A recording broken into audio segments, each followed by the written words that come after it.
A dart is in the bullseye of a dartboard.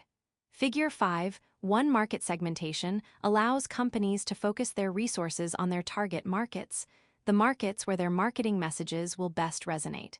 Credit: 3D Bullseye by CC Pix. com/Flickr, CC by 30. Chapter outline: 5.1 Market segmentation and consumer markets. 5.2 Segmentation of B2B markets. 5.3 Segmentation of international markets. 5.4 Essential factors in effective market segmentation. 5.5 Selecting target markets. 5.6 Product positioning. 5.7 Ethical concerns and target marketing. To begin this chapter, we are going to look at an example of a well-known company that successfully used market segmentation to appeal to a very specific consumer market as a way to revive one of its products. Mattel Inc. is the producer of popular children's toys like Hot Wheels, Barbie, and Max Steel. Its action figure Max Steel was introduced in 1999 to only modest success in the United States, but it was enormously popular in South America, even outselling the company's top lines, Hot Wheels and Barbie. Nearly a decade later, marketers decided to revive the brand in the United States, hoping for a second chance at success. 1. Mattel used a number of important market segmentation variables and market strategies to appeal to its target market. First, in terms of demographic variables, marketers recognized that the Max Steel figure typically appealed to boys, gender segmentation, between the ages of 6 and 11 age segmentation. So they decided to focus on this segment by developing a website that included games, character biographies, and other features popular with boys in this age bracket. Market research also revealed that its target audience was interested in superheroes and enjoyed watching videos and playing video games centered around these superheroes. So the company used psychographic and lifestyle segmentation to appeal to this segment. 2. For example, Mattel created a Disney Channel cartoon for Max Steel so that, months before the relaunch of the product in the United States, its target market was already familiar with the character and was more likely to buy or pressure their parents to buy the action figure. The result: Max Steel has become a minor superhero staple in toy aisles, cartoons, and movies. Learning outcomes. By the end of this section, you will be able to 1. Define market segmentation. 2. Describe the benefits of market segmentation. 3. Discuss methods of segmenting consumer markets. Market segmentation defined. You may have heard the saying, "You can't be all things to all people." That sums up the essence and purpose of market segmentation: the process of dividing a target market into smaller, more precisely defined groups of consumers or organizations who have common needs and are expected to respond similarly to a marketing action. The advantages of market segmentation to the organization. It's estimated that the average person sees an astounding 4,000,010,000 advertising messages each day. 3. That's why it's critical to target the right market.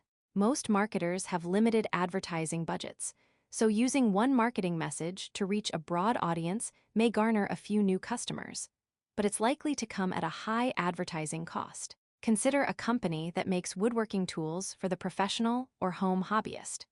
The company would waste a lot of money placing ads in general interest magazines like Reader's Digest, because the average reader likely has little interest in woodworking tools. A better bet would be placing ads in specialty magazines like The Family Handyman, published by the same company as Reader's Digest, Wood Magazine, or Popular Woodworking, publications aimed at professional woodworkers and hobbyists. Not only would it likely cost less to advertise in specialty magazines like these, but the ads would be more relevant to the company's desired customer base. There are other benefits to market segmentation. Let's look at a few. Improved focus on the important customers. Customers are not all alike. Some will love your product or service, while others will be indifferent. Instead of trying to appeal to everyone, market segmentation enables marketers to focus their efforts and resources on those customers who will likely result in revenue for the company. Improved product development. Market segmentation allows marketers to better understand what consumers want in a product or service, and that knowledge enables the marketer to make recommendations for refinements to existing products and services to meet those needs. This knowledge is equally important in terms of designing new products and services to meet the needs of the target market. Improved brand loyalty. When customers feel that your company's products or services are a good fit for them, they are more likely to stick with your brand and recommend it to others. 4. Methods of segmenting consumer markets. There are several different types of marketing segments you can create. We'll focus on 4 major types: geographic segmentation, the where; demographic segmentation, the who; behavioral segmentation, the how; psychographic segmentation, the why; geographic segmentation, the where. Let's first take a look at geographic segmentation, or dividing the market based on where your customers or potential customers live. There are several geographic parameters a marketer can use to focus their marketing efforts, including location, cultural preferences, climate, language, and population type and density. See Figure 5.2. The parameters that can be used for geographic segmentation are shown as spokes coming off a circle in the center labeled geographic market segmentation. Starting at the top and going clockwise, the parameters are location, cultural preferences, climate or season, language, and population type density. Figure 5. 2. Geographic market segmentation, attribution. Copyright Rice University, OpenStax, under CC BY 40 license. Let's explore each of these individually. Segmenting the market on the basis of location can be as small as a county or zip code or as large as a country. Segmenting a market this way can also be used to identify a new geographic location into which the business may wish to expand. Starbucks is a great example of a company that uses location segmentation. First, the company segments its markets according to global geographic segmentation: the Americas, China and Asia, Pacific and Europe, the Middle East and Africa. 5. Each of these segments is then subject to subsegmentation in order to cater to markets that share cultural preferences. For example, in China, where tea tends to be the beverage of choice, Starbucks offers a lengthy menu of tea-based drinks like red bean green tea frappuccino and black tea latte. In Taiwan, where consumers prefer creamy beverages, Starbucks offers Jeju honey peanut latte and happy cheese white mocha. 6. Customers' choices and market behavior can also be influenced by their location in terms of climate or season. Segmenting the market this way also allows the marketer to present the most relevant information to the audience. There's not much of a need for snowmobiles during the summer, even in northern climates, and not much demand for convertibles in the middle of winter in those same northern climates. In the same manner, companies that sell beachwear are more likely to record increased sales during the summer and in warmer climates. Language can be used to segment a market geographically. For instance, there are a number of different languages spoken in different regions and states in India. Therefore, it stands to reason that an advertisement in the Hindi language would miss the mark in states where Assamese or Telugu is spoken. These advertisements would need to be translated for people in different regions. 7. To give you an idea of the complexity of this, however, there are more than 19,500 languages or dialects spoken in India and 121 languages spoken by 10,000 people or more. 8. Finally, the marketer can segment the market on the basis of population type or density. In other words, whether the market is urban, suburban, or rural. Think about this in terms of a company that does home lawn treatments like fertilization, weed control, or grub control. That company would likely have more success targeting a suburban area where residents need extra yard care. It would be less successful in an urban area where residents have smaller yards or maybe no yards at all. Demographic segmentation, the who. Now let's look at dividing a market on the basis of demographic segmentation. See Figure 5.3. The different parameters of demographic market segmentation are shown as circles around a larger circle.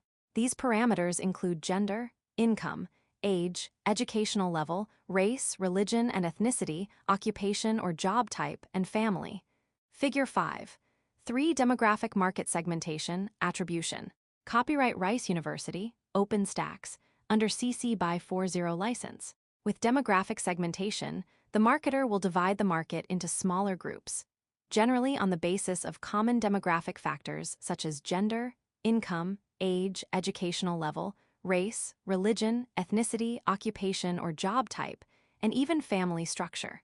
These smaller segments enable marketers to focus their efforts and resources on those customers who will likely result in revenue for the company. With gender segmentation, the market is divided into men and women. Those who identify as men and those who identify as women have different interests in terms of shopping for various products like apparel, shoes, and food. For example, look at the ad campaigns crafted toward women in fashion magazines such as Vogue or Vanity Fair. You'll likely see a different ad focus in magazines like GQ or Men's Health. Income segmentation involves segmenting the market on the basis of monthly or yearly income. With income data, a company can determine how its potential consumer base spends money on both the high and low ends of the spectrum. Mercedes-Benz is a classic example of this, as it markets different car models at different price points. A-Class vehicles starting in the low $30,000 range, C-Class in the $40,000 $55,000 range, E-Class in the $55,000 range, and finally, its S-Class vehicles, which are priced at $95,000 and up. 9. Age is another common factor used to segment consumers. It's likely no surprise to you that our preferences change with age. The products that appeal to us as teens or young adults are likely not the same products that appeal to us when we're older. The age segmentation is threefold: age range. This type of segmentation represents a specific age group, such as children, teens, adults, and older adults. However, you also need to consider perceived age, i.e., how old you feel, versus actual age, i.e., your chronological age. Purchases tend to reflect our perceived age rather than our chronological age, life cycle, or life stage. In the same way that our preferences change with age, they change with our life stage, and most people typically pass through many life stages, from childhood to adolescence to young adult, middle age, and older adult. This type of segmentation can be a little tricky, however, particularly in view of stereotypes and changing family dynamics. For instance, some teens or young adults may be parents, while middle-aged adults may be starting families, having second families, becoming empty nesters, or are single or single again. Generation-based. This method of breakdown defines age by generation, such as baby boomers, millennials, and Generation X. Consumers within generations will differ slightly in age. For example, baby boomers were born between 1946 and 1964, and Gen Xers were born between 1965 and 198,010. But these generational cohorts still tend to share certain characteristics and ideas. Education is another means through which marketers can segment a market, and it also affects the channels through which marketers reach the target market. For example, if you were going to open a bookstore in your hometown, you'd want to determine the average educational level in your community as part of your due diligence. Are most of your would-be customers elementary or middle school students? Their tastes in reading will be considerably different than if you live in a college town populated by a number of literary professors who prefer the classics. 11. Race, ethnicity, and religion can be used to segment a market. It's always dangerous to stereotype, but consumers of different races, ethnicities, and religions have different preferences and needs. Consider a company like Zondervan, a leading Bible publisher. It would make sense for the company to segment its market based upon religion because it offers products that complement the religious beliefs of a particular group. Likewise, IMAN Cosmetics is designed for women with darker skin tones, so its target market would likely be women of color. Marketers can also segment the market based on occupation or job type.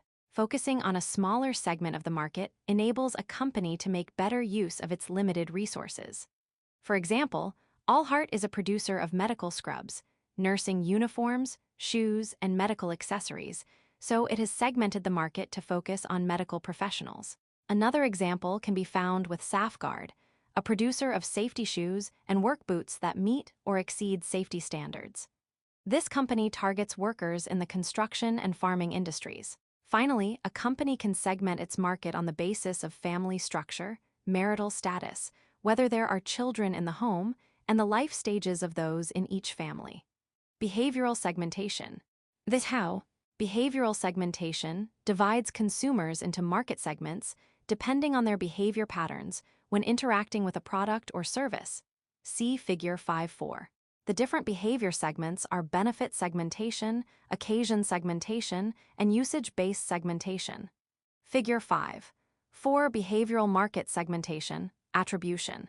Copyright Rice University, OpenStax, under CC by 40 license. The behavioral pattern benefit segmentation focuses on which benefits or features of a product or service are most applicable to the customer. Consider toothpaste. People who buy toothpaste may do so for a variety of reasons: sensitive teeth, tartar control, whitening, fresh breath, cavity prevention, etc. This means that two consumers may look identical in terms of their demographics, but could have very different values regarding the benefits and features that are most important to them. For example, Procter & Gamble markets various formulations of its Crest brand toothpaste, including Crest Kids, Gum Detoxify Deep Clean, Gum and Breath Purify Deep Clean, and more. Marketing messages sharing the toothpaste's benefits and differences are tailored for each formulation. 12. Occasion segmentation divides consumers, or potential consumers, on the basis of the occasions when they make purchases or plan to buy. Occasion marketing is huge because marketers know that consumers will be purchasing certain items on certain occasions. Just look at the number of internet or TV ads advertising chocolates, flowers, and jewelry in the weeks preceding Valentine's Day, or the sudden appearance of Peeps and chocolate bunnies before Easter. Usage-based segmentation identifies various segments of users based on how much they use a product. Consumers are typically divided into groups of non, light, medium, and heavy product users. As a general rule, companies target heavy users because, although heavy users may be a relatively small percentage of the market, they generally account for a high percentage of total buying. This is actually called the Pareto principle in marketing, which asserts that 80% of a company's revenue comes from the top 20% of repeat or loyal customers. 13. Link to learning. Pareto principle. Regardless of which area of business you go into, the Pareto principle is a concept you will encounter often. It's a concept people adopt in their life and in management. Check out these resources to learn more. Simply Psychology article, Pareto Principle, the 80-20 Rule. Better Than Yesterday video. The Pareto Principle, 80/20 Rule, do more by doing less. FreshBooks blog article, How to Increase Productivity Using the Pareto Principle. HubSpot article, What is the 80-20 Rule? How the Pareto Principles will supercharge your productivity. Psychographic segmentation. The why. Psychographic segmentation breaks down consumer groups into segments that influence buying behaviors, such as lifestyle, personality variables, and values. See Figure 5.5. Psychographic segmentation is broken down into lifestyle, personality, and values. Figure 5. 5. Psychographic market segmentation, attribution. Copyright Rice University, OpenStax, under CC by 40 license. A person's lifestyle provides insight on what they value, or how they spend their time and money. Marketers analyze 3 lifestyle dimensions, commonly called AIO, activities, interests, and opinions variables. Activities. Activities focus on a person's daily routine and/or hobbies. For instance, if you're an urban dweller who rides your bike to work and works out regularly, your buying patterns are probably going to be vastly different from someone who drives to work and doesn't work out. Interests. Interests drive passions. What are your interests? Crypto investing? Gaming? Photography? That's important information to marketers because by identifying your interests, assuming you're a target consumer, they can more easily determine what marketing messages will appeal to you. Opinions. Opinions matter, and especially in the age of social media, opinions spread fast. Companies monitor social media sites to gain insight about consumers' opinions of their products or services and respond accordingly, and quickly.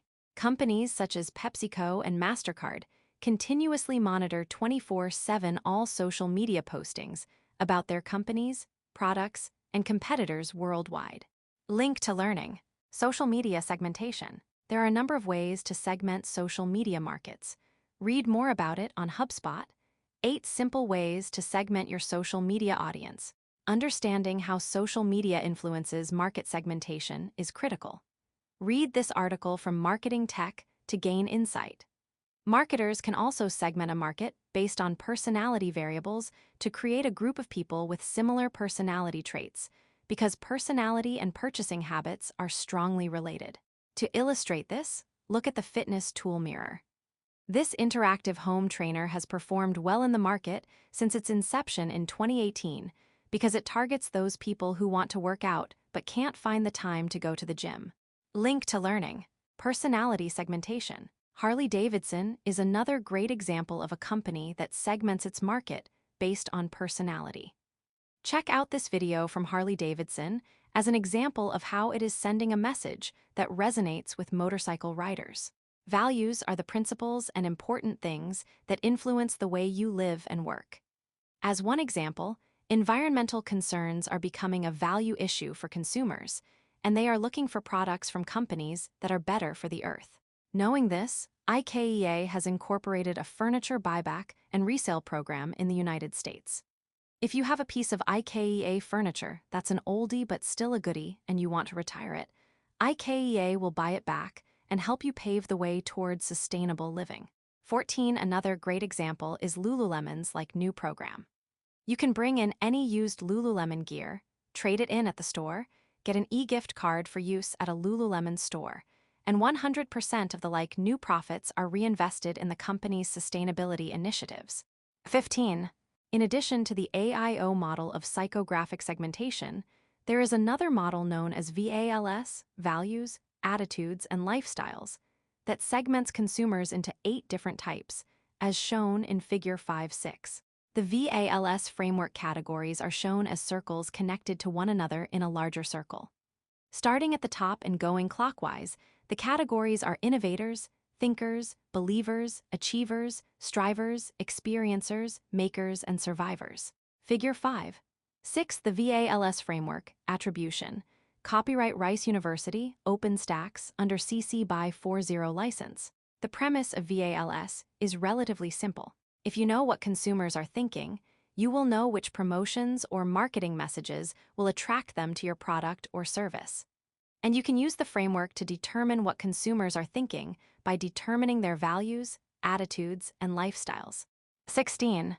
Let's take a look at these 8 consumer types. Innovators are characterized by high income and high resources. These innovators have definite individual tastes and preferences and are motivated to achieve the finer things in life. Thinkers are consumers who have resources and are motivated by their knowledge. Believers are subtly different from thinkers in that thinkers typically make their own decisions, whereas believers look to their peers for affirmation of their decisions. They have fewer resources than innovators or thinkers. Achievers tend to be high-resource consumers who want to excel, both at the workplace and within their families. They are likely to purchase brands that have stood the test of time in terms of their success in the marketplace. Strivers tend to be lower-resource consumers. They have similar values as achievers but lack the same level of resources. Experiencers have relatively high resources and want to experience being different. The majority of experiencers are young adults. Makers, like experiencers, want self-expression, but they lack the resources to make that happen, so they tend to be more focused on building a better family than spending money. Survivors have the least number of resources and are the least likely to adopt innovative products. Survivors tend to be brand-loyal customers. 17. Using multiple segmentation bases. Keep in mind that a company doesn't have to use just 1 or 2 segmentation bases. It can use all of them or a mix of them, a process that's also known as multi-segment marketing. It's not uncommon for companies to develop products that compete against their own offerings as long as the new products offer different perceived benefits to consumers. For instance, Procter & Gamble sells several different types of laundry detergent, such as Tide, Gain, and Cheer. Each of these brands offers different benefits like all-temperature use, fresh scent, unscented, stain removal, or whitening. By having these different brands, P&G can appeal to multiple target markets. Careers in marketing. Market research analyst. What does a market research analyst do, you might ask? They study markets and data to determine potential new opportunities for a company. According to the Bureau of Labor Statistics, the typical entry-level education required is a bachelor's degree, and there are about 741,000 jobs with an expected growth rate of 22% from 2020 to 2030. This article from Coursera, "What is a Marketing Analyst? And How to Become One?" outlines job roles and responsibilities, compares this job to other types of analyst jobs, and describes steps for how to become a marketing analyst. Watch this video to learn about the typical marketing analyst job description. And watch this video from a real digital marketing analyst at Accenture to learn what a typical day includes. Knowledge check. It's time to check your knowledge on the concepts presented in this section. Refer to the answer key at the end of the book for feedback. 1. In China, Starbucks offers tea-based drinks featuring regional ingredients. On what basis has Starbucks segmented its market? Demographic, behavioral, geographic, psychographic. 2. A travel agency offers adventure trips like hut-to-hut camping in the mountains, as well as quieter vacations in all-inclusive resorts. On what basis has the travel agency segmented its market? Psychographic, demographic, behavioral, geographic. 3. Rhodes Scholar is an American not-for-profit organization that provides educational travel programs geared primarily to older adults. On what basis has Rhodes Scholar segmented the market? Geographic, psychographic, demographic, behavioral. 4. Garnier offers a wide range of shampoos, including hydrating shampoo, smoothing shampoo, color-safe shampoo, volumizing shampoo, and more. On what basis has Garnier segmented the market? Geographic, psychographic, behavioral, demographic. 5. Peloton's main products are internet-connected stationary bikes and treadmills that enable subscribers to remotely participate in live classes via streaming media. This enables subscribers to have a spin class experience without going to the gym. On what basis has Peloton segmented the market? Demographic, behavioral, geographic, psychographic. Learning outcomes. By the end of this section, you will be able to 1. Describe the challenges of segmenting B2B markets. 2. Discuss the advantages of segmenting B2B markets. 3. Explain methods of segmenting B2B markets. Challenges of segmenting B2B markets, just like its consumer market counterpart. Business-to-business, B2B, market segmentation, focuses on identifying unique market segments based on common characteristics. However, segmenting a B2B market is in many ways far more challenging than segmenting a consumer market, because the motivations, processes, and considerations of B2B buyers are quite different from those of business-to-consumer, B2C, buyers. Let's take a closer look. Challenge 1. Dealing with highly complex B2B markets. As discussed in business markets and purchasing behavior, decision-making in B2B markets is quite different from decision-making in B2C markets. In a B2C market, the consumer is often the only decision-maker involved in making a purchase. That's not the case in B2B markets, where you're often dealing with a buying center, all the people in the organization who have varying influence on the B2B buy decision. You may also recall from this chapter that buying centers have a variety of members who play different roles, such as users, initiators, influencers, gatekeepers, decision makers, etc. Accordingly, it can be difficult to identify precisely who the target buyer is. 18. Challenge 2. Dealing with more rational buyers. Although the view is somewhat controversial, it is said that B2B buyers are more rational. Consumers tend to buy what they want and are more affected by emotions in buying decisions. Alternatively, B2B buyers typically buy what they need, and buying decisions are more deliberate, particularly in terms of price. Accordingly, in B2B markets, the marketer must determine the drivers of those needs. Challenge 3. Complexity of B2B products.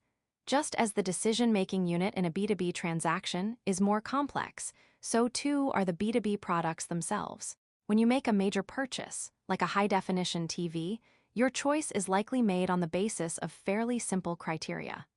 You might evaluate things like screen size, resolution, and your budget. However, in the B2B market, even the simplest of products may have to be integrated into a larger system. For example, A new payroll system might have to be integrated into the company's Human Resources Information System, HRIS. Another consideration with respect to the complexity of B2B products is that many B2B purchases are frequently tweaked to meet the company's detailed specifications, whereas consumer products are almost always standardized. 19 advantages of segmenting B2B markets. Market segmentation is a tried and true method that's been around since the 1950s. But there is still some confusion about how to use it in a B2B setting, because it's not as clear-cut as other forms of market segmentation. How does a marketer target the characteristics of something impersonal like a business? Despite the challenges of segmenting B2B markets, it still plays a critical role. Let's examine some of the advantages. 20 improved campaign performance. Similar to the previous example of a company using specialty magazines to reach the right target audience with the right message, B2B marketers can do the same. For example, MailChimp, a marketing automation platform and email marketing service, examined user data to compare segmented marketing campaigns with non-segmented campaigns. The statistics based upon a comparison of 18 million email recipients were eye-opening. Campaigns directed toward defined market segments saw increases in a number of areas, including a 14.3% higher email open rate. 21 improved customer loyalty and retention. In our discussion of consumer market segmentation, we pointed out that market segmentation allows marketers to better understand what consumers are looking for in a product or service, and the same holds true with B2B market segmentation. The more marketers know about their customers' business objectives and challenges, the more they can attempt to meet their needs. That not only builds confidence in the brand, but also ultimately leads to greater customer retention and loyalty. 22. Assistance in product development. By using market segmentation, a company can refine its products or services to better meet the needs of its B2B customers. For example, let's say your company's product is payroll software. Having better identified the needs of the target market, your company may be able to add new features and functionality to make it even more attractive for the target market, and possibly add a new revenue stream by making the product useful for another market segment. Improved profitability. Implementing a market segmentation strategy accomplishes 3 important goals. First, targeting the right B2B customers with the right message increases your company's competitiveness. Second, it enables the marketer to properly price products with the best price for its different customer segments. Third, it helps identify the best prices with which to target new customers and ensure that your organization's offerings are neither overpriced nor underpriced, thereby increasing profitability. 23 methods of segmenting B2B markets. How do you segment B2B markets? Just like with consumer markets, there is a variety of methods. Marketers can segment B2B markets based on firmographics, technographics, needs-based segmentation, value-based segmentation, and behavioral segmentation. See Figure 5.7. We will look at each of these in the following sections. The different methods of segmenting B2B markets are firmographics, technographics, needs-based segmentation, values-based segmentation, and behavioral segmentation. Figure 5.7 Methods of segmenting B2B markets. Attribution. Copyright Rice University, OpenStax, under CC by 40 license. Firmographics, where demographics are concerned with people, firmographics are concerned with companies. They are a grouping of B2B customers based on shared company attributes. There are 5 general categories of firmographics. Industry. What are the organization's primary activities? Once you've determined that piece of information, you can use market segmentation to group firms that are in a similar line of business. Location. The mantra in the real estate industry is that there are 3 things that matter: location, location, location. Just like with geographic segmentation in the B2C market, a marketer can choose a city, state, country, or even a continent, depending on the line of business. For instance, depending on the cybersecurity challenges or threats faced by customers in different countries or regions, a cybersecurity firm may offer different cybersafety features in its software. 24 Size. Will your company target small and mid-size operations or Fortune 500 companies? The needs of these organizations are vastly different. Firmographic size typically involves two components: revenue and number of employees. Legal structure. In firmographics, legal structure denotes the legal status of a firm. For example, is the organization a sole proprietorship, a limited liability company, a corporation, or a nonprofit firm? Is it an independent business, a parent company, or a subsidiary of another business?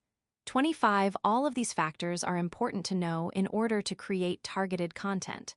Performance. Customer segments can be broken down based on performance, such as market share, quarterly or annual sales figures, and growth and/or losses, both in employees and revenue. Segmenting customers based on technographic segmentation is based on the various hardware and software technologies used by B2B customers. It allows the marketer to organize prospects by their technology ownership and usage and narrow the market to those prospects who want to invest in new technological solution in the future.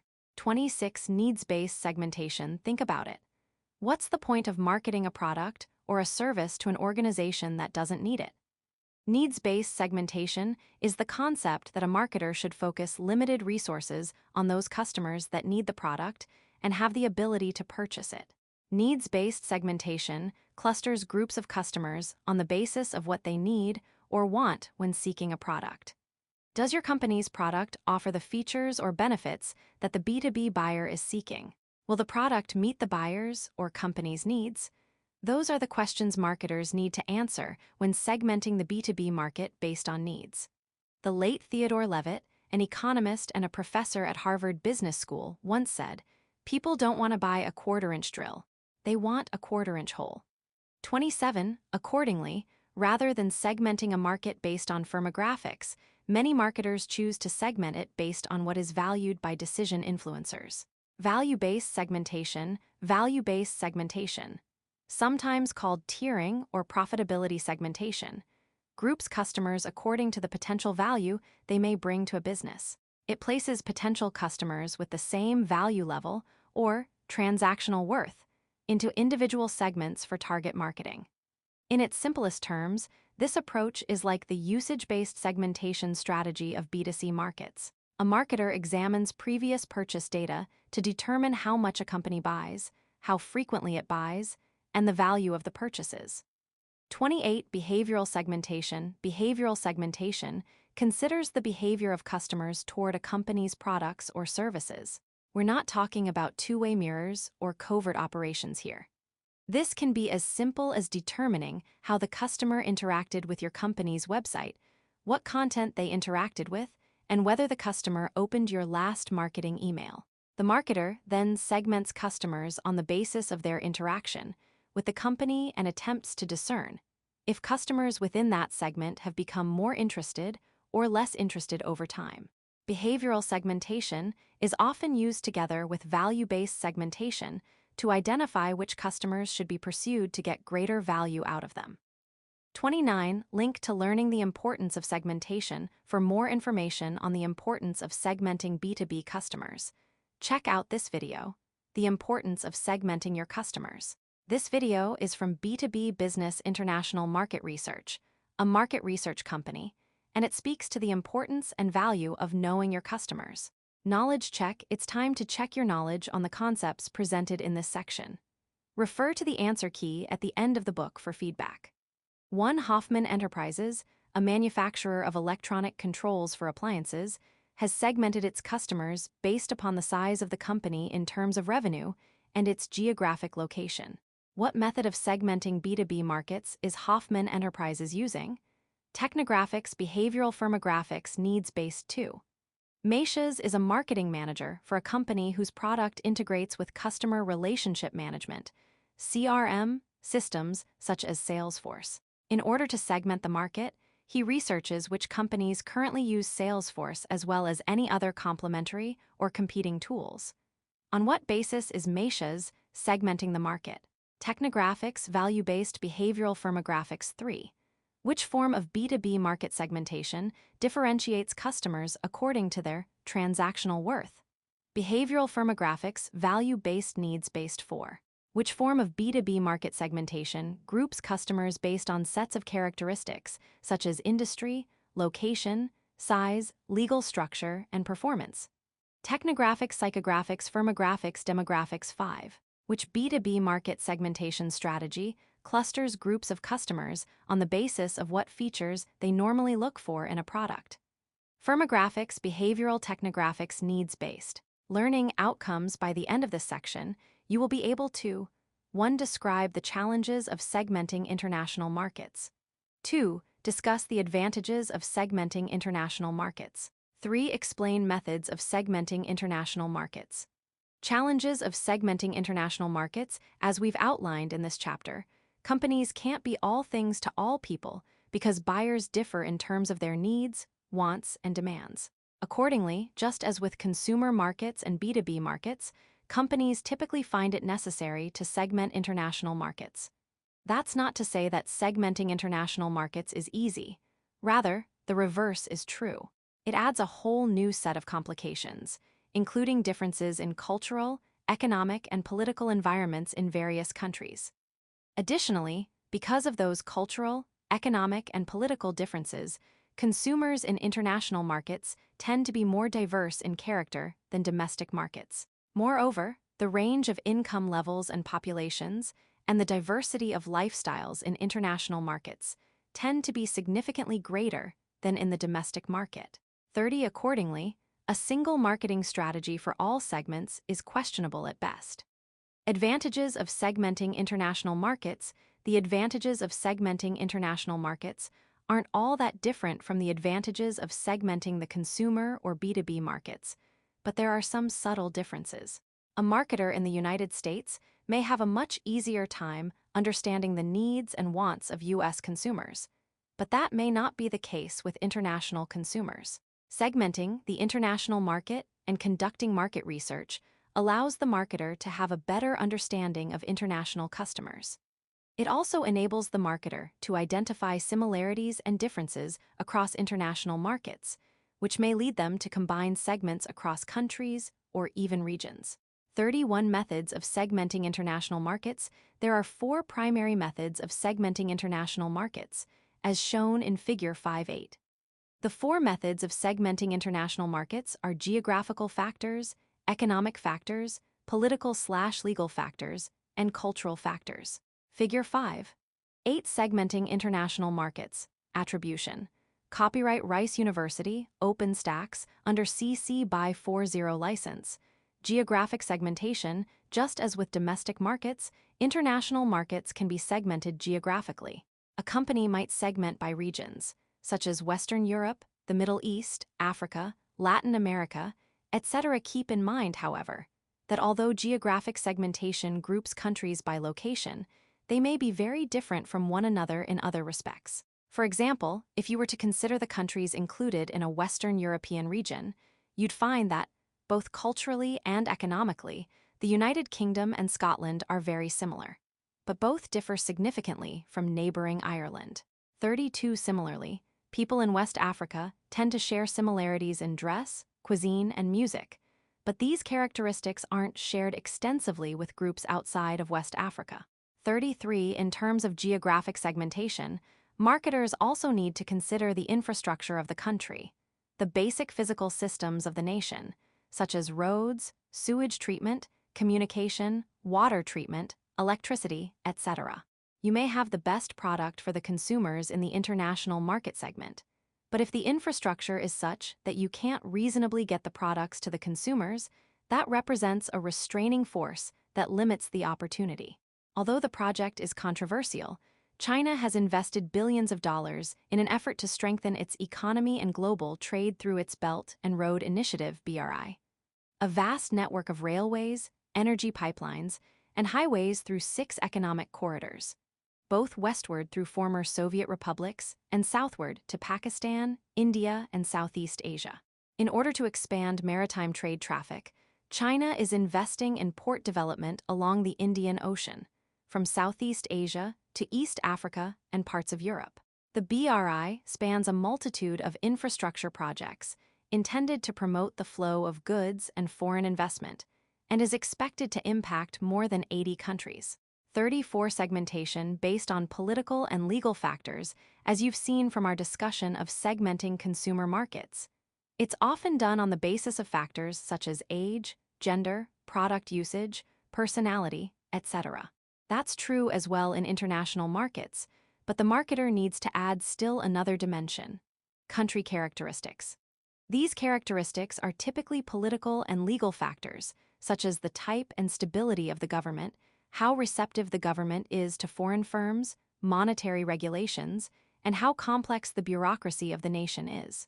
35. There are numerous other governmental policies that can interfere with international trade, such as tariffs, taxes imposed on imports, import quotas, currency controls, and local content requirements. In 2022, in response to Russia's invasion of Ukraine, major sanctions have been put in place against Russia by the United States, the European Union, and the United Kingdom.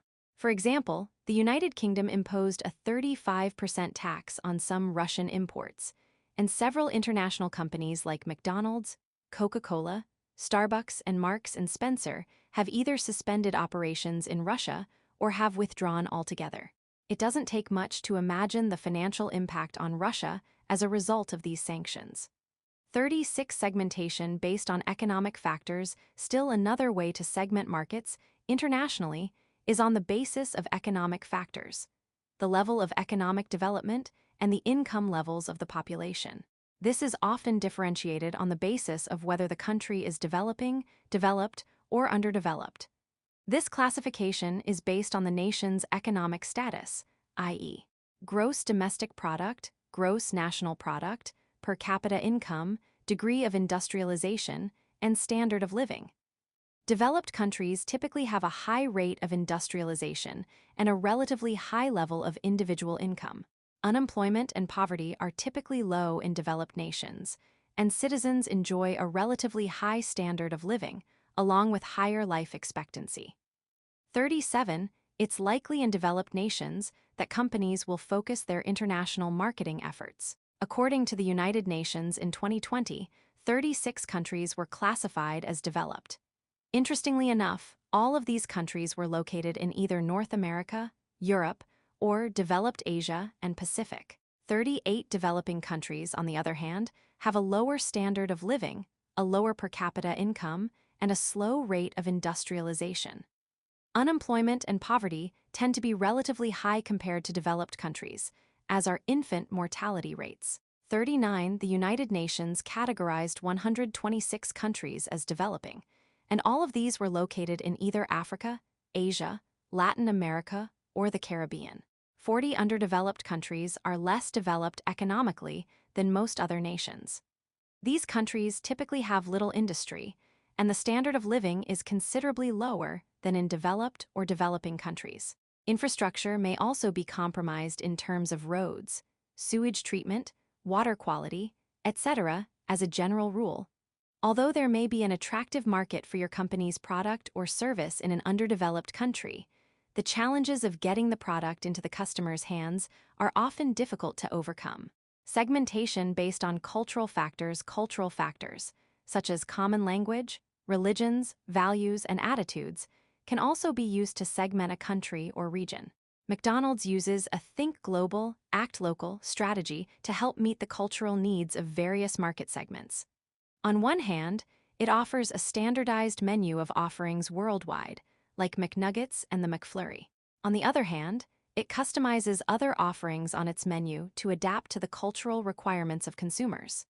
For example, in India, in order to appeal to vegetarian and non-beef eating customers, McDonald's introduced the Maharaja Mac, which is made with a corn and cheese patty. The company also used the term Maharaja to appeal to India's history and liking of royalty, and called it the social burger, to suggest that it can be eaten quickly, giving people more time to spend with friends. 41. McDonald's not only customizes its menu based on where it operates, but it also customizes its digital and TV advertisements depending on each country and consumer segment. For example, in Singapore, McDonald's ads attempted to appeal to consumers' love of nightlife by showing how McDonald's can enhance a night out, whereas in the United Kingdom, The company created cartoon ads focusing on Happy Meals to attract the large segment of children in the UK. 42. Not to be outdone by McDonald's, Burger King also offers a wide variety of international menu items that aren't available in the United States. Did you know that there's a spicy shrimp whopper available in Japan and a Sufgani King donut burger in Israel? In Norway, where there is one sauna for every 2 people, Burger King opened a fully operational spa complete with a 15-person sauna and media lounge where customers can enjoy their meals. 43. One model that is particularly useful in assessing culture is social psychologist Geert Hofstede's Cultural Dimensions. Originally published in the 1970s, Hofstede had studied IBM employees in over 50 countries and identified 5 dimensions that could be used to distinguish one culture from another. 44. 4 of these dimensions directly affect marketing in different cultures. Power Distance Index, PDI. This dimension refers to how much power inequality exists within a culture and the degree to which people are accepting of this inequality. A high PDI score suggests that society accepts an unequal distribution of power, whereas a low PDI score means that power is shared and widely dispersed. If you're curious, the United States has a moderately low PDI score of 40 on a scale of 1 to 100, compared to a world average of 55. 45. This means that the United States is less accepting of hierarchy and authority than nations such as Malaysia, which has the highest power distance index in the world. 46. This cultural dimension plays an important role in marketing because, in countries where there is a high power distance index, marketers need to appeal to the leadership or the head of the family, whereas in low power distance index countries, it's more important to reach a broad range of ordinary people who will be the ultimate decision makers. Individualism versus collectivism, IDV. This dimension refers to whether the culture emphasizes the needs and goals of the group as a whole or whether individual needs are paramount. 47. Think of individualism and collectivism as an I versus a we orientation. An individualistic society places emphasis on attaining personal goals, whereas a collectivist culture places emphasis on group goals and the well-being of the group. The United States has a very high individualism score of 91, compared to many Latin American countries such as Ecuador and Guatemala, which have single-digit individualism scores. 48. The implications for marketing are important here because, for countries with high individualism, the marketing messages should emphasize how your products or services benefit them individually, such as by saving time and rewarding themselves.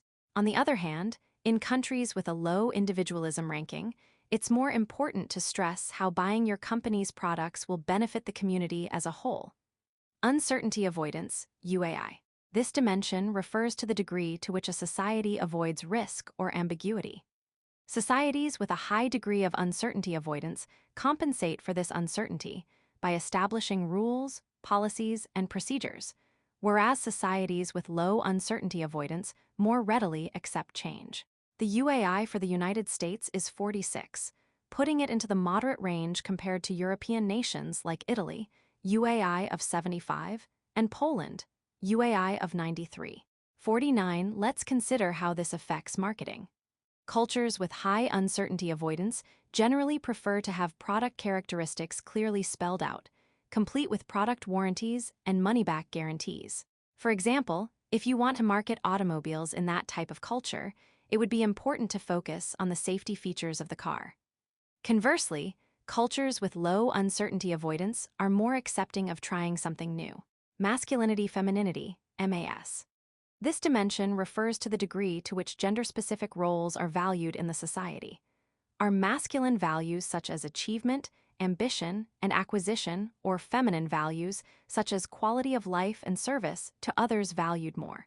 In countries with a high masculinity ranking, e.g. Japan, men are intended to lead, women are supposed to follow. This is in direct contrast to countries with a low masculinity ranking, such as the United States and Canada, where women are treated equally to men and gender roles are more fluid. Societies with low masculinity would tend to respond negatively to gender-oriented promotion, so a neutral approach that appeals to both men and women would be more appropriate. 50. Consider how many brands in the United States focus on female empowerment and positive body image. That type of advertising would not appeal to a society with a masculine orientation. Knowledge check. It's time to check your knowledge on the concepts presented in this section. Refer to the answer key at the end of the book for feedback. 1. The Hofstede cultural dimension that assesses the degree to which a society avoids risk or ambiguity is known as masculinity, femininity, uncertainty, avoidance, power, distance, index, individualism versus collectivism. 2. Jamal's company is looking to expand into a market in West Africa, but Jamal wants to ensure that there are roads, bridges, nearby airports, and shipping terminals from which to distribute the product. Jamal is examining the countries: infrastructure, governmental stability, inflation, and unemployment rates. Culture. 3. Alexis is making a sales presentation in Japan, and she suddenly realizes that she is the only woman in the meeting. This suggests that Japan has a high degree of uncertainty, avoidance, individualism, ranking, power, distance, index, masculinity, ranking 4. Josea's firm is looking to market its products in Venezuela, but the marketing department is concerned about the current inflation rate in the country. This would be considered a N factor. Geographic, political, economic, cultural. 5. Which Hofstede cultural dimension assesses the degree to which gender-specific roles are valued in a society. Power, distance, index, masculinity, femininity, uncertainty, avoidance, individualism versus collectivism. Learning outcomes. By the end of this section, you will be able to 1. List and describe the essential factors in effective market segmentation. Essential factors in effective market segmentation. There's an acronym you can remember for the essential factors in effective and successful market segmentation: ADAMS. The acronym stands for 5 criteria: accessible, differentiable, actionable, measurable, substantial. First, a market segment should be accessible. Can you reach consumers in that segment at an affordable cost, given the strengths and abilities of your marketing department? For example, if you discover that certain segments respond more effectively to outdoor advertising, social media campaigns, TV infomercials, or print ads, does your organization have the capabilities and budget to reach that segment? Second, a market segment should be differentiable. In an ideal world, a market segment should be internally homogeneous, i.e., consumers within that segment have similar preferences and characteristics, but externally heterogeneous, i.e., different segments should be quite distinct and different from each other. You have to clearly define the differences between market segments so that the marketing programs directed at them can be implemented without overlap. Third, a market segment should be actionable. Is it practical or profitable to execute a marketing strategy aimed at that segment?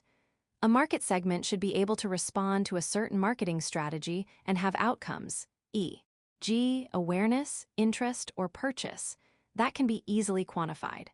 Fourth, a market segment should be measurable. You should be able to accurately estimate the size of the market segment in terms of either sales value or number of customers so that you can decide whether, how, and to what extent you should focus your efforts on that segment. Finally, a market segment should be substantial. It doesn't make sense to waste resources to market the product or service to a group too small to justify the expenditure of resources. 51. Knowledge check. It's time to check your knowledge on the concepts presented in this section.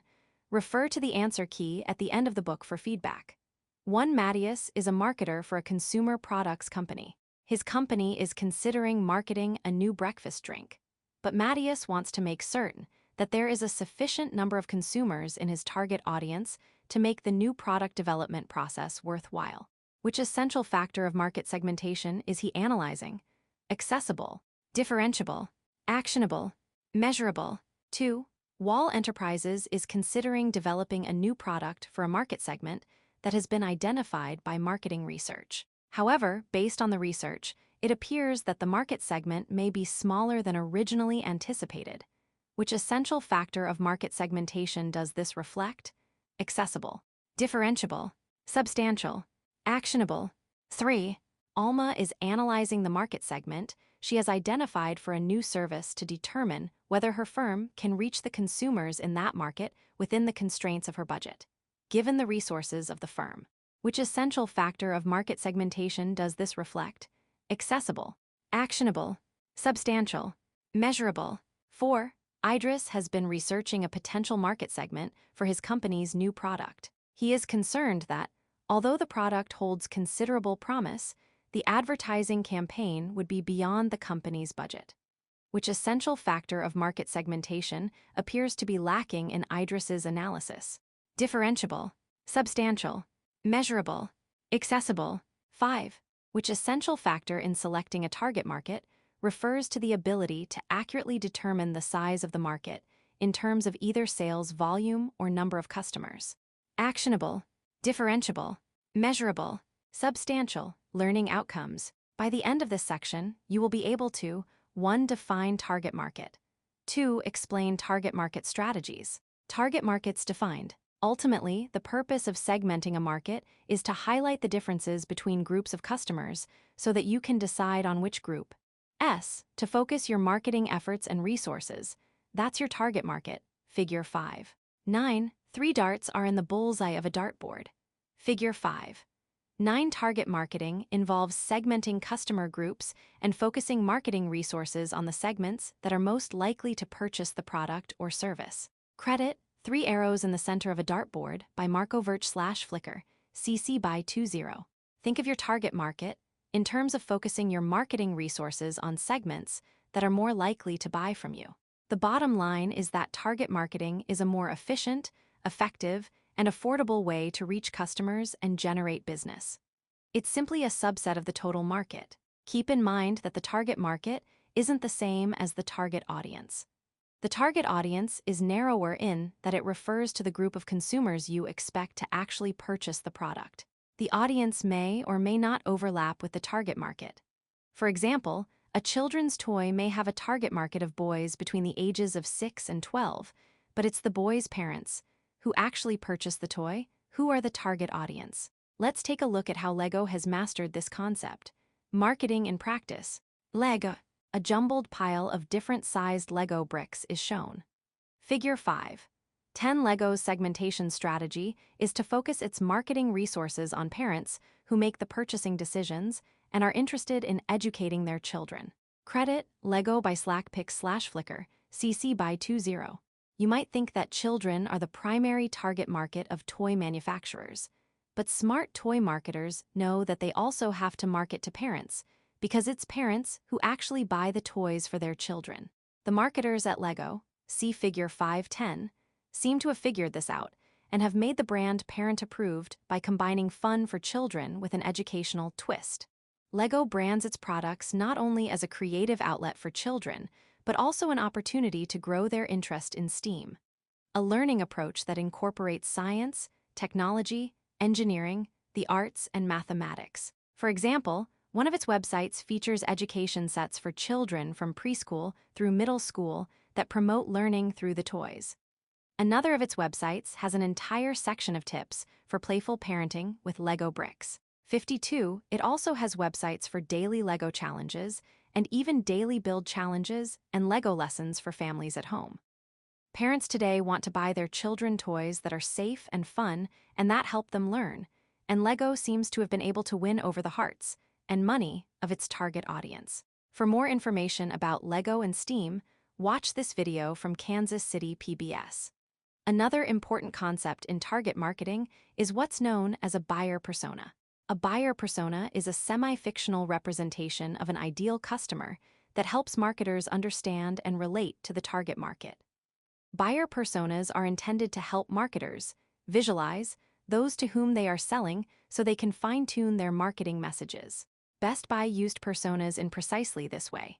Its buyer personas are Buzz, the young tech enthusiast, Bari, the wealthy professional, Ray, the family man, and Jill, a soccer mom who is the main shopper for the household but usually avoids electronics stores. 53. What's typically included in the buyer persona? Some examples include the following. Name. It may seem silly to include a made-up persona name like Best Buy did, but it's done so that the marketing team can more easily discuss their customers and plan how to reach them. Age. The age or age range of a persona allows for understanding generation-specific characteristics. As we pointed out in our earlier discussion of using age as a way to segment the market, consumers within the same age group tend to share characteristics and purchase preferences. Interests. The interests of the buyer persona describe things like hobbies or what they do in their spare time. Media usage. What media platforms does the buyer persona use? Television, radio, the internet. This is important because the marketer wants to know where to reach these people with their marketing messages. Finances. The income and other financial characteristics of the buyer personas help marketers glean insights as to what types of products or services will pique the interests of these buyer personas. These financial characteristics also assist in making decisions about price points and promotions that would be successful in reaching these customers. Brand affinities. Do they like certain brands? If so, this can provide the marketer with valuable information about the type of content to which they best respond. 54. Link to learning. Importance of buyer personas. Customer personas are a tool to help marketers better understand their potential customers. Learn what a customer persona is and how to develop them from this brief GoDaddy video. Also, check out this video from HubSpot's Stephen Higgins on how to use buyer personas to drive your marketing strategy. Target market strategies. Thus far, we've discussed the how of segmenting a market and selecting target markets. At this point, it's up to the marketer whether the company will focus its efforts and resources on one or more of the identified segments or instead cater to the mass market. That choice is the determining factor in the company's marketing mix and its positioning plank. There are 4 generic target marketing strategies, as illustrated in Figure 511. The different target marketing strategies are undifferentiated marketing, or mass marketing, differentiated marketing, or segmented marketing, concentrated marketing, or niche marketing, and micro-marketing or customized marketing. Figure 511 Target Marketing Strategies. Attribution. Copyright Rice University, OpenStax, under CC by 40 license. Let's look at each of these strategies more closely. Undifferentiated marketing, mass marketing. Sometimes there are no strong distinctions in customer characteristics. In cases like this, the costs involved in developing separate marketing mixes for separate target markets doesn't make financial sense. That's when a company may decide to use a single marketing mix for the entire market. Let's imagine the entire market as one big apple pie. With undifferentiated marketing, the company doesn't take just one slice or perhaps a few slices of the pie, it takes the whole thing. The concept of undifferentiated marketing is quite simple. You want to reach as many people as possible and hope they'll jump on board with your product or service. Mass marketing is typically used when a brand has a product or service that has high market appeal, such as things that most, or maybe even all, people will always need or want. Consider a product that nearly everyone purchases, like soft drinks. Now think about all the advertising messages you get for a brand like Coca-Cola. You'll see TV commercials, magazine ads, billboards, banner ads in search engines, and the list goes on. That's the hallmark of mass marketing. One of the biggest advantages of undifferentiated marketing is the scope and cost efficiency of advertising on a much larger scale. Every single marketing message can be deployed across a variety of media channels and can potentially reach millions of consumers. This is where economies of scale come into play. With high-volume sales, production becomes less expensive because costs can be spread out over a larger amount of goods. That's a huge advantage compared to companies that produce products for smaller, more precisely targeted audiences. It's like buying in bulk at Sam's Club or Costco. Because you buy so much of a product, the cost is lower. Companies that use undifferentiated marketing experience the same thing. 55. Differentiated marketing, segmented marketing. Now let's take that same apple pie, the entire market, but instead of taking the whole thing, we're going to take only some of it.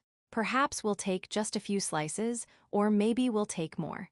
It depends on how many target markets you want to serve. That's the premise of differentiated marketing. This type of market targeting is one of the most common. A company identifies several target markets and designs separate, concentrated strategies for each. Separate brands are developed to serve each of the segments. Consider Nike, for example, which, like most apparel companies, offers different products for different segments. When Nike began its business, the founders were both competitive distance runners, so they targeted people like themselves as a segment of the running shoe market, and the brand took off. However, in order to grow the business, Nike now focuses on three segments: women, young athletes, and runners. 56. The automobile market is another good example of a clearly segmented market. Look around you on any given day, and you'll clearly see that people want different types of vehicles: small cars, big cars, SUVs, trucks, hybrids, and luxury cars. Many of the car makers like GM, Ford, Toyota, Honda, and others generally offer cars for most or all of the segments. For example, Honda's lineup includes models like the CR-V compact SUV, the Civic compact car, the midsize Honda Accord sedan, larger SUVs, and even a minivan. 57. Concentrated marketing, niche marketing. Now we're going to take that same apple pie, remember, representing the entire market, and we're only going to take a single slice, and perhaps a small one at that. That's concentrated marketing. Concentrated marketing doesn't mean that the company hasn't identified other target markets. It simply means that it chooses not to serve all of them. Some markets may not be attractive. Other markets may not align with the company's business strengths. Therefore, the company focuses on just one target market with a single marketing mix. It channels all of its marketing efforts toward that specific segment with the aim of owning it over its competitors and creating strong brand loyalty. 58. A good example of concentrated marketing is the eco-friendly cosmetics retailer Lush. Lush advocates for ethical buying and purity of handmade products and doesn't use animals in testing its products. As a matter of fact, at least half of its website is dedicated to fighting animal testing and overuse of plastic packaging and creating environmental awareness. The company also differentiates itself from its competitors with eco-friendly packaging and organic ingredients. 59. This is a smart strategy for smaller companies or companies with limited resources that might be stretched thin if they attempt to compete in too many market segments. It has the added benefit that R&D and marketing can concentrate on understanding and meeting the needs of one group of customers rather than a diverse base of customers. Micro-marketing, customized marketing. Micro-marketing goes one step further than concentrated marketing and targets a specific group of individuals within a niche market based on specific information that has been collected about them.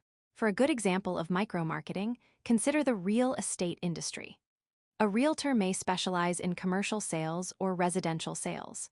Within the scope of residential sales, that realtor may drill down further and specialize in new construction, luxury properties, land and development, over 55 communities, or farms, ranches, equestrian properties.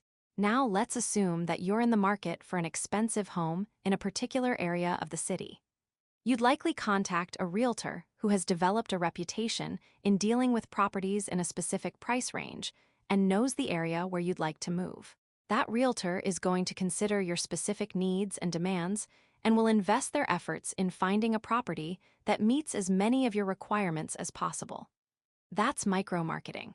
Stitch Fix is another good example of a company that uses micro-marketing. Stitch Fix is an online personal styling service for men, women, and children that sends a selection of clothing and accessories to your door using a mix of machine learning, data, algorithms, and human stylists. The company uses 85 meaningful data points about each customer, and based on those data points, it predicts clothing choices that the customer will want. If they doesn't like the product, they can just send it back with a prepaid, printable label within 30 days. 60. You can't get much more personalized than that. Knowledge check. It's time to check your knowledge on the concepts presented in this section. Refer to the answer key at the end of the book for feedback. 1. M&M's addresses people of all ages and appeals to everyone looking for sweets that melt in your mouth, not in your hand. What target marketing strategy does M&M's use? Differentiated marketing, concentrated marketing, undifferentiated marketing, micro-marketing. 2. A is a semi-fictional representation of your ideal customer that helps you understand and relate to the audience to which you want to market your product and/or services. Buyer persona, target market, niche market, brand affinity. 3. Lefties is a retail shop that makes specific products like left-handed scissors and left-handed notebooks for the population of left-handed people. What target marketing strategy does Lefties use? Undifferentiated marketing, differentiated marketing, concentrated marketing, micro-marketing. 4. A running shoe company specializes in designing sustainable sneakers from recycled and renewable materials for athletes who care about the environment, as well as performance models of running shoes with less cushioning for runners who are concerned with speed. What target marketing strategy does the running company use? Concentrated marketing, undifferentiated marketing, differentiated marketing, micro-marketing. 55 Places. Com is a website for active adult retirement communities in the United States. It features unbiased information, current home sale listings, floor plans, photos, and third-party reviews. All the communities listed on the website are for residents who are age 55 plus. What target marketing strategy does the company use? Undifferentiated marketing, differentiated marketing, micro-marketing, concentrated marketing. Learning outcomes. By the end of this section, you will be able to 1. Define product positioning. 2. Explain approaches to product positioning.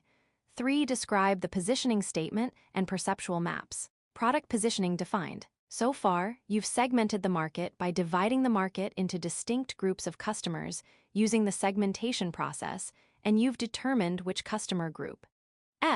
You want to focus your marketing efforts on the target marketing process. Product positioning is the process of deciding and communicating how an organization wants its market to think and feel about a product or service. This third and final step is contained in what's known as the segmenting, targeting, and positioning model, the SDP model. With the SDP model, a company segments the market, selects the target market, and positions its products and services into the existing marketplace. See Figure 512. In their book Positioning, The Battle for Your Mind, marketing gurus Al Ries and Jack Troutwright, the basic approach of positioning is not to create something new and different, but to manipulate what's already up there in the mind. 61. The STP model is shown as 3 separated arrows pointing to the right. The first arrow is market segmentation, the second arrow is selecting the target market or markets, and the third arrow is product positioning. Figure 5.12 The SDP model attribution. Copyright Rice University, OpenStax, under CC by 40 license. The SDP model is helpful in identifying your most valuable customers and developing products and marketing messages that are targeted specifically toward those customers. This allows you to interact with each market segment in a more meaningful way by personalizing your messages and hopefully selling more of your product. For example, Marriott International owns several different hotel chains that target specific consumer groups. Courtyard by Marriott focuses on over-the-road travelers who aren't looking for luxury and all the amenities. They just want a basic, clean hotel in which to stay during their trip. Ritz-Carlton hotels are by their nature more luxurious and target those travelers who don't mind paying a premium price for more luxury and amenities. Marriott Execu Stay hotels are aimed at professionals who need a longer-term place to stay, i.e., an extended stay hotel. Since these target groups are seeking vastly different things from a hotel stay, Marriott tailors its marketing messages and hotels to appeal to the unique wants and needs of each specific group. 62. As you can see, in this last step of the SDP process, you want to first identify how you can most effectively position your product to target the customer segments that you've determined to be most valuable, and then tailor the marketing mix that will be most effective in reaching them. Approaches to product positioning. There are 2 main types of product positioning in marketing, head-to-head and differentiation. Let's take a look at both. Head-to-head positioning. Head-to-head positioning focuses on comparison. It involves directly competing with competitors on similar product attributes in the same market. For instance, let's imagine that you have a small kiosk in a shopping mall where you serve freshly baked pretzels. If your kiosk makes different flavors of dough from scratch and your competitors use only processed frozen dough, You can set your pretzel business apart from your competitors in your customers' minds by emphasizing that selling point. A classic example is when Avis, the car rental company, launched an advertising campaign that went head-to-head with Hertz, the market leader. Avis made a point of comparing itself to Hertz and made its position in the market a selling point using the slogan, "When you're only no. 2, you try harder, or else." This campaign positioned Avis as a direct competitor of Hertz and also did something unique. It highlighted its underdog status, turning it from a liability into an asset. The results. Prior to the ads, Avis was losing $3.2 million a year. After the ads, Avis improved its performance and earned $1.2 million. Remarkably, that was the first time in over a decade that Avis had been profitable. 63. Link to learning. Example of head-to-head positioning. Another good example of head-to-head positioning is Wendy's, which launched an advertising campaign a few years ago saying that its beef is fresh, never frozen, versus its competitors, particularly McDonald's. Check out this Wendy's Super Bowl commercial from 2018 where it goes head-to-head with McDonald's. Differentiation positioning. Differentiation positioning is all about emphasizing your products or services' unique qualities vis-a-vis the competition. Similar to head-to-head positioning, you're going to focus on your offerings and attempt to convince customers to buy your products or services instead of those of the competition. However, dissimilar to head-to-head positioning, instead of competing in the same market, you'll attempt to identify new markets and seek out customers who may be interested in your offerings because of those unique qualities you've identified. 64 common differentiation strategies are intended to draw consumers' attention to the value, quality, or uniqueness of your offering. For instance, Curves, the largest women's fitness franchise in the world, succeeded by offering a fitness alternative to both home-based exercise routines and traditional health clubs. The experience of a Curves facility was entirely different from that of a typical health club. Instead of machines arranged in rows facing a TV, Curves arranged its machines in a circle to facilitate interaction among members.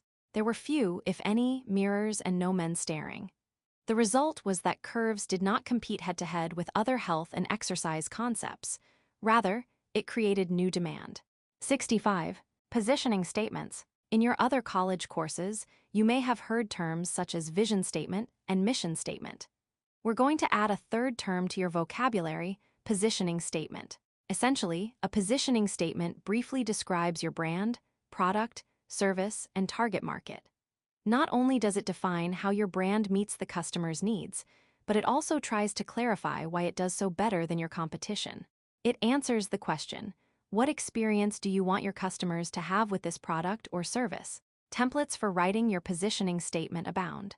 Here are just a few examples. Your brand provides your offering benefit that makes you better than competitors for your customers who customer needs. Because the reason why your customers should believe you are better than competitors. 66. For target audience, brand name is your market that delivers your points of differentiation so they can end benefit because your evidence. 67. Now let's take a look at some examples of positioning statements for companies with which you're likely familiar so that you can see these templates in action. Amazon. For consumers who want to purchase a wide range of products online with quick delivery, Amazon provides a one-stop online shopping site. Amazon sets itself apart from other online retailers with its customer obsession, passion for innovation, and commitment to operational excellence. 68. Apple. For individuals who want the best personal computer or mobile device, Apple leads the technology with the most innovative products. Apple emphasizes technological research and advancement and takes an innovative approach to business best practices. It considers the impact our products and processes have on its customers and the planet. 69. McDonald's. For individuals looking for a quick-service restaurant with an exceptional customer experience, McDonald's is a leader in the fast food industry, with friendly service and consistency across thousands of convenient locations. McDonald's dedication to improving operations and customer satisfaction sets it apart from other fast food restaurants. 70. Coca-Cola. For individuals looking for high-quality beverages, Coca-Cola offers a wide range of the most refreshing options. Each creates a positive experience for customers when they enjoy a Coca-Cola brand drink. Unlike other beverage options, Coca-Cola products inspire happiness and make a positive difference in customers' lives, and the brand is intensely focused on the needs of consumers and customers. 71. Perceptual positioning maps and how they are used. A perceptual map is a visual diagram that shows how the average target market consumer perceives your product versus those of your competitors. 72. A perceptual map uses two determinant attributes on a graph. Determinant attributes are those attributes that a customer uses in making their purchase decision. In other words, what you do believe consumers. Hot buttons are with respect to your product or service offering. You've got a vast array of determinant attributes to use. You could use price versus quality, sugar versus protein, or any number of other attributes. The bottom line is that these attributes should reflect what customers are looking for in the product or service. Once you've established the determinant attributes, you plot your product offering onto the map. Let's imagine that your company is getting ready to introduce a new nutritional drink for seniors. You might start out with determinant attributes like high-low sugar and high-low protein, although you could use other determinant attributes like price, taste, etc. Step 1 of your perceptual map might look something like Figure 513. A perceptual map is shown as a whiteboard placed on an easel. At the top of the whiteboard is written high sugar. At the bottom, low sugar is written. A vertical line connects the two phrases. On the left side of the whiteboard, high protein is written. On the right side is low protein. A horizontal line connects the two. The horizontal and vertical line meet in the middle, dividing the board into 4 quadrants. Figure 513 Perceptual Map Skeleton, Attribution. Copyright Rice University, OpenStax, under CC by 4. 0 license. Now it's time to map your offering as well as the competitor's offerings on the perceptual map. The simple combination of these two scores places the product offering onto the map. It's not necessary to list every single competitor on this perceptual map, but you should try for a list of at least 5 to 10 competitors. Once you've mapped your competitors' offerings on the perceptual map, it may look something like Figure 514, although you would have brand names in the circles instead of brand A, brand B, etc. The outline of the perceptual map is the same as it was in Figure 513, with the board divided into 4 quadrants. High sugar is written on the top, low sugar on the bottom. High protein is written on the left side, low protein on the right side. Different brands are positioned on the board to indicate how much sugar and protein each brand contains. Your brand is positioned as the brand with the highest sugar and protein. There are 3 other brands in the high sugar, high protein quadrant, 3 brands in the high sugar, low protein quadrant, 3 brands in the high protein and low sugar quadrant, and 2 brands in the low sugar, low protein quadrant.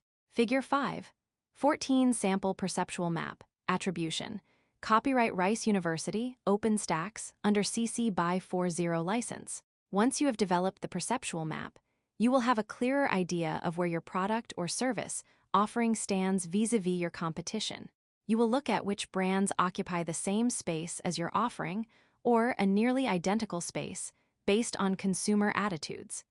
Things to look for on your perceptual map include: do consumer attitudes toward your offering align with what you want them to think about it? Do consumer attitudes toward your competitors' offerings align what you thought consumers would think about them? Look at the map closely and determine which of your competitors' offerings consumers perceive as being closest to your offering. Perceptual maps are also an opportunity to determine if there are any holes or gaps in the map. This may signal that there is potential for new offerings. 73. Some other things to think about once you've completed your perceptual map. If consumer attitudes toward your offering aren't what you expected, it may be necessary to change your marketing actions to correct or modify these consumers' attitudes. Let's assume for a minute that consumers view your competitors' offerings as being very similar to yours. If this is the case, you may want to think about ways to make your offering stand out from the competition rather than going head-to-head with competitors. If there are gaps in the map that you think you can fill based on your company's capabilities, you may want to consider introducing a new offering or moving your offering into an unfilled position. by modifying its features and attributes. 74. Knowledge check. It's time to check your knowledge on the concepts presented in this section. Refer to the answer key at the end of the book for feedback. 1. Which of the following best describes a positioning statement? It is a brief description of your offering, how it meets the needs of a consumer, and why it is superior to your competitors' offerings. It sets forth the group S of people with shared characteristics that you've identified as potential customers for your products. It defines where your offering fits in the marketplace and why it is better than competitors' offerings. It is a visual tool designed to demonstrate the perception of your offerings by the average target market consumer vis-a-vis your competitors' offerings. 2. The SDP process is an acronym for Segmentation, Targeting and Positioning, Screening, Targeting and Promotion, Sampling, Test Marketing and Publicity, Segmentation, Training and Promotion. 3. Build-A-Bear put a twist on buying cuddly toys by providing consumers with the ability to modify and personalize their toys. What type of positioning strategy did Build-A-Bear use? Undifferentiated positioning, differentiated positioning, head-to-head positioning, niche positioning. 4. When Artesha is on the road for her job and wants some fast food for lunch, she is looking for speed of service, value, and cleanliness of the restaurant. The factors would be referred to as her buyer persona, a perceptual map, her determinant attributes, a positioning statement. 5. A visual technique designed to show how the average target market consumer perceives the positioning of competing products in the marketplace is known as a positioning statement, head-to-head positioning, differentiation positioning, a perceptual map, learning outcomes. By the end of this section, you will be able to 1. Discuss ethical implications of target market selection. 2. Provide an example of a company that displays ethics in target marketing. Ethical implications of target market selection. To understand unethical target marketing, let's first review the notion of ethics in this realm. Ethics is the systematic study of morality, what people commonly refer to as morals. The American Marketing Association, AMA, has a clear statement of ethics, and marketers are expected to conform to this ethical code. Before examining the issue of ethical target marketing, let's first review the general notion of ethics as it applies to marketing and other business disciplines. Individuals and organizations choose to act morally or immorally when faced with a moral dilemma. The decision of whether to behave in a moral way or an immoral one has serious implications for oneself, for other individuals, and for society as a whole. The bottom line is that morally responsible, ethical marketers both sympathize with and empathize with consumers and their legitimate needs and wants. However, there are moral issues in terms of who is targeted and with what purpose. To illustrate these points, let's review some examples of target marketing tactics that can reasonably be construed to be immoral or unethical. Ethnic and racial profiling. Earlier in this chapter, we used the example of a firm advertising woodworking equipment in specialty magazines rather than general interest magazines in order to stretch its limited advertising dollars. Do-it-yourselfers, amateur woodworkers, or hobbyists would be considered an affinity audience to the firm, that group of potential customers who have interests or hobbies in common. That's the positive aspect of target marketing. However, there's a negative aspect to targeting affinity audiences as well. Over the past few years, Facebook has been criticized for potential discrimination on its ad platform by excluding users who have been classified into certain racial or ethnic affinity groups.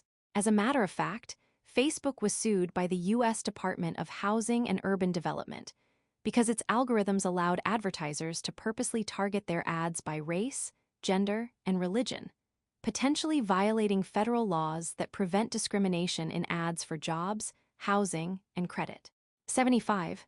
Facebook's algorithm and machine learning allowed advertisers to purposely target their ads by race, gender, and religion. In itself, trying to reach an affinity audience through advertising isn't illegal. The problem comes in because Facebook's platform allowed advertisers to exclude users based on that algorithm.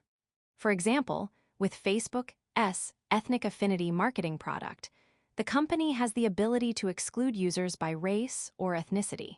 76. Children and teens. According to Statista, There are approximately 73 million children in the United States between the ages of 0 and 17. 77, that's a huge target market that can be extraordinarily lucrative for a marketer. Accordingly, it makes sense to target this demographic because of its potential value. However, there are inherent ethical issues involved in marketing to children, including distinguishing intent, gender stereotypes, violence, and obesity. Let's first consider distinguishing intent.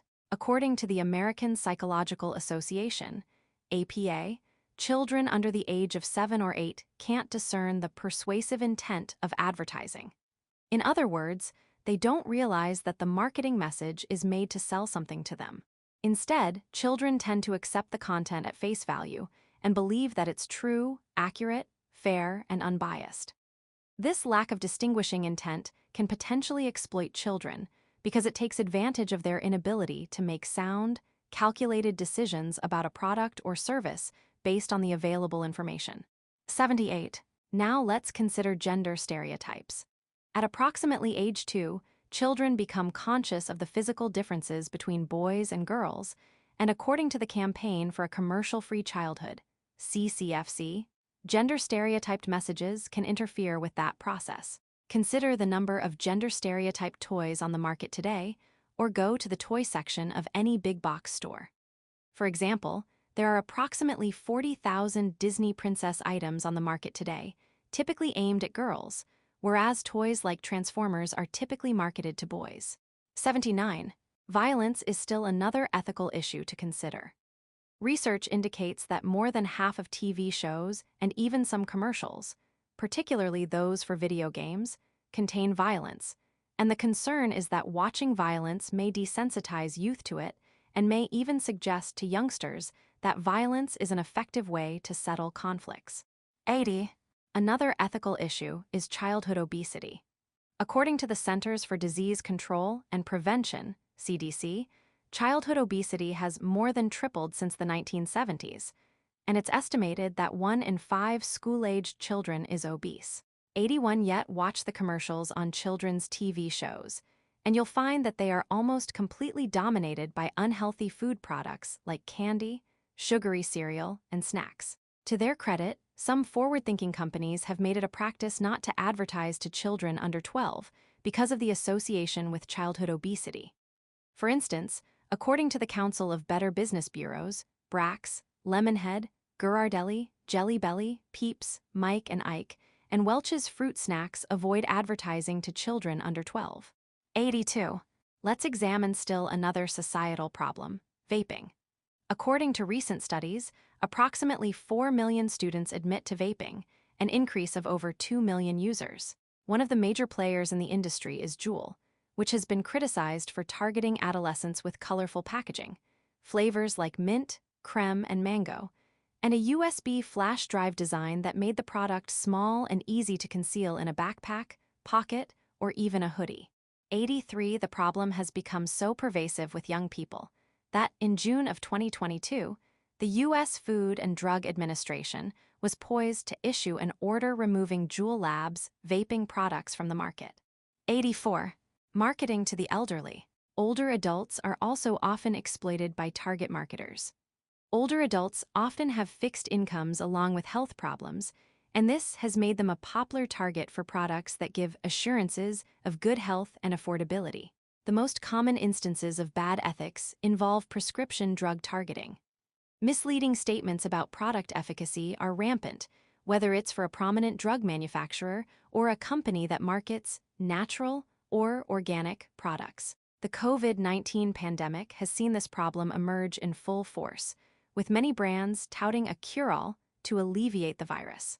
The bottom line is that elderly audiences may make questionable purchasing decisions if they believe their health may be at risk as a result of not taking action. 85. Low-income targeting. Low-income earners tend to be more susceptible to ads that promise a better way of life, such as high APR, annual percentage rate, credit cards, and multi-level marketing schemes. Targeting low-income audiences can pose a threat to their safety and ultimately have dire legal ramifications. 86. Low-income earners can also be wrongfully excluded from the market if companies curtail or fail to enable consumption of products, because they assume the consumers cannot afford the product at the specified price. Companies with a conscience.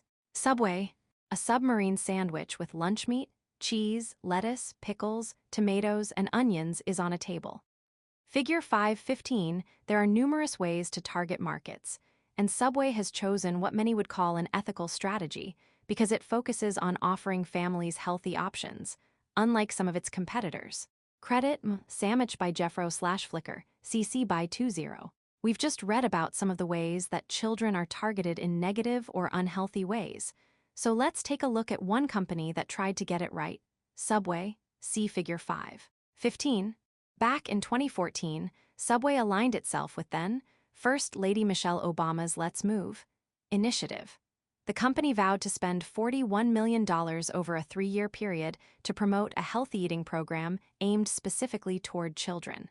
The ad campaign bore the slogan, Playtime, powered by veggies. But Subway didn't stop there. The company also teamed up with the Partnership for a Healthier America, PHA, a nonprofit organization that works with the private sector to help advance the goals of Mrs. Obama's Let's Move initiative. Susan Greco, vice president of operations for Subway, stated, "From a sign on each restaurant's door that says, Playtime powered by veggies, to a video collaboration with Disney's The Muppets, Subway will build upon our ongoing efforts to create better choices for families." 87. Watch this video on the partnership between Subway and the Let's Move initiative.